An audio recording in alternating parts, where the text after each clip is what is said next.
जैसे कि इस टाइप का नाम ही बता रहा है कि यहाँ पर किसी डोमिनेंट अलील का रोल होगा। जैसा कि ये इंटर अलीलिक इंट्रैक्शन है तो यहाँ पर दो जीन्स होंगी, एक जीन को हम ए से डोनेट कर लेते हैं और दूसरी जीन को हम बी से डोनेट कर लेते हैं।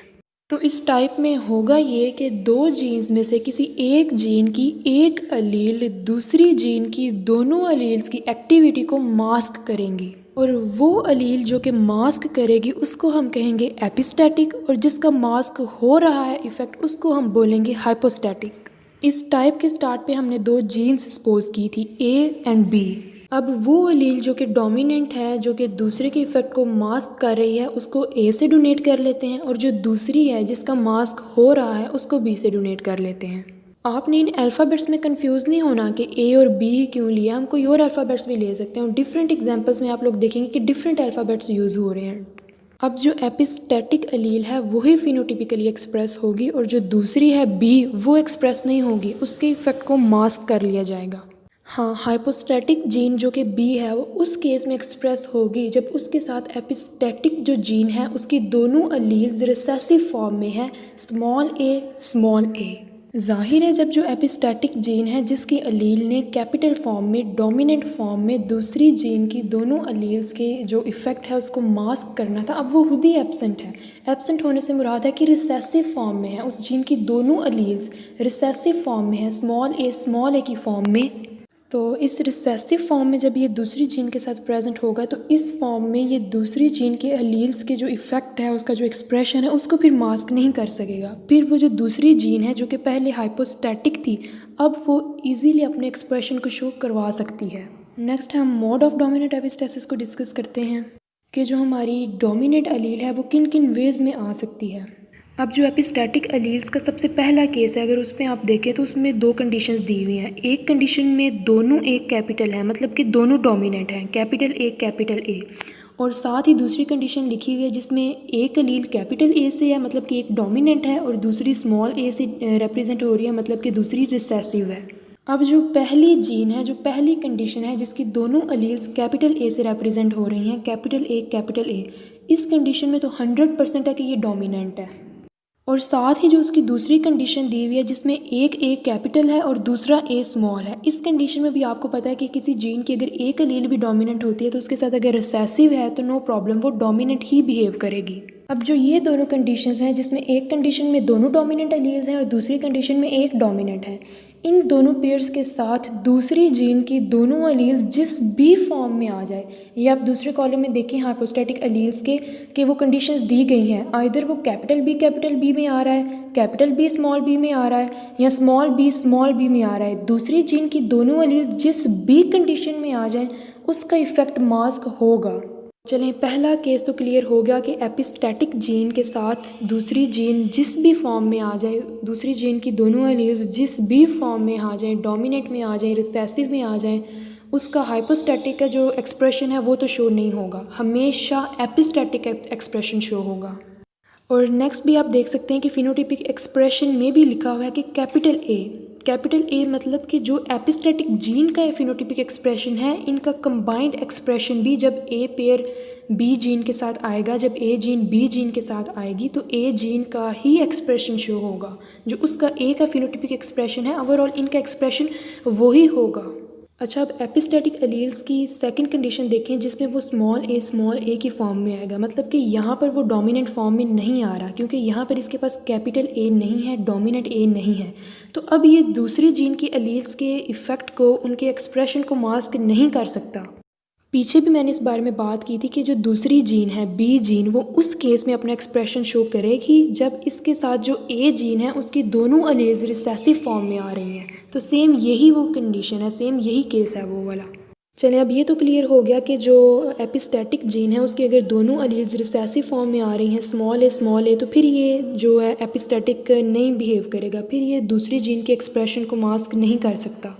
अब इसके साथ जो दूसरी जीन होगी या तो वो इस फॉर्म में आए कि उसकी दोनों अलील्स कैपिटल बी हों, मतलब कि कैपिटल फॉर्म में हों, डोमिनेंट फॉर्म में हों, या तो उन दोनों में से एक। ठीक है, तो इस फॉर्म में फिर जो फिनोटिपिक एक्सप्रेशन है वो दूसरी जीन जो हाइपोस्टैटिक जीन थी जो कि अब डोमिनेंट फॉर्म में आ रही है उसका एक्सप्रेशन शो होगा। अब नेक्स्ट हम अपने थर्ड केस की तरफ मूव करते हैं, जिसमें जो एपिस्टैटिक जीन है उसकी दोनों एलील्स तो रिसेसिव फॉर्म में ही आ रही हैं, स्मॉल ए की फॉर्म में ही आ रही है।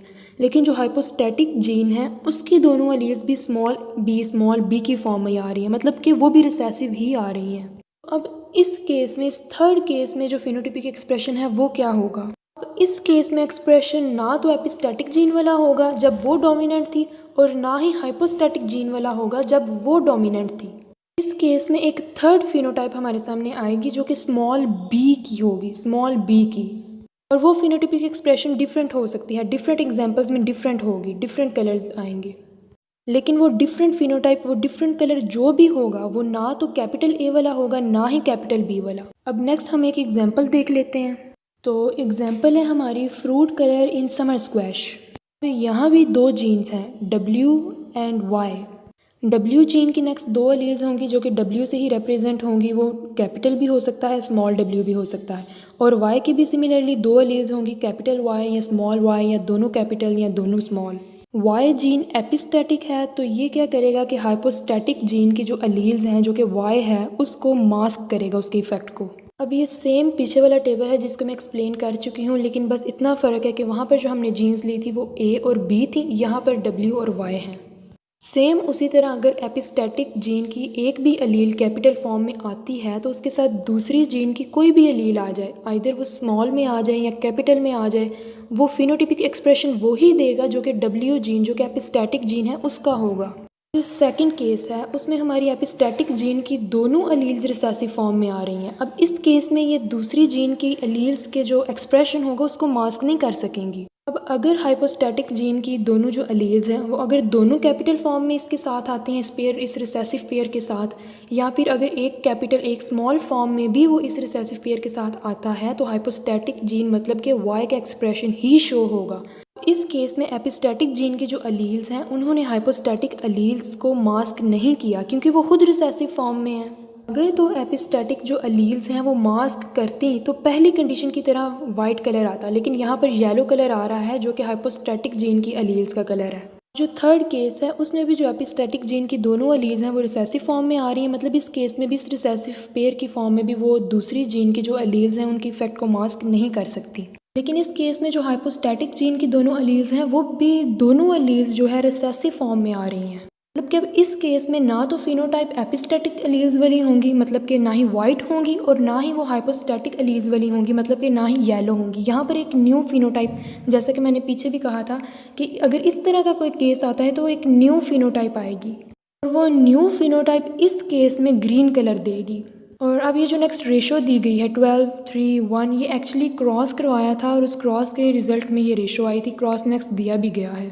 अब नेक्स्ट क्रॉस देख लेते हैं जिसमें वाइट फ्रूट को येलो फ्रूट के साथ क्रॉस करवाया गया है। वाइट फ्रूट की जो जीन्स दी गई हैं उसमें आप देख सकते हैं कि कैपिटल W है, मतलब कि ये एपिस्टैटिक एलील्स हैं। अब नेक्स्ट जब इनका क्रॉस करवाएंगे तो हमारे पास जो पेयर आएगा वो होगा capital W small w, capital Y small y। लेकिन इसकी फिनोटाइप क्या होगी? ये तो इसकी जीनोटाइप थी ना, फिनोटाइप इसकी क्या है? फिनोटाइप इसकी वाइट कलर होगी। क्यों? क्योंकि इसके पास कैपिटल W है जो कि एपिस्टैटिक एलील है। इस एपिस्टैटिक एलील ने येलो कलर को मास्क कर दिया है और अपना इफेक्ट शो करवा रहा है, और इसका अपना एक्सप्रेशन क्या है? White colour. तो ओवरऑल वाइट कलर ही हमें शो होगा। ये F1 जनरेशन थी और F1 जनरेशन का रिजल्ट हमारे पास क्या आया? 100% वाइट। अब नेक्स्ट हम F1 जनरेशन के साथ क्रॉस करवाते हैं। F1 का F1 के साथ क्रॉस करवाने के बाद ये रिजल्ट्स आते हैं हमारे पास। अब यहाँ पर सेम वही रेशो आई है जो कि पीछे टेबल में दी गई थी। 12 जो है हमारे पास वाइट है, 3 हमारे पास येलो है और 1 हमारे पास ग्रीन है।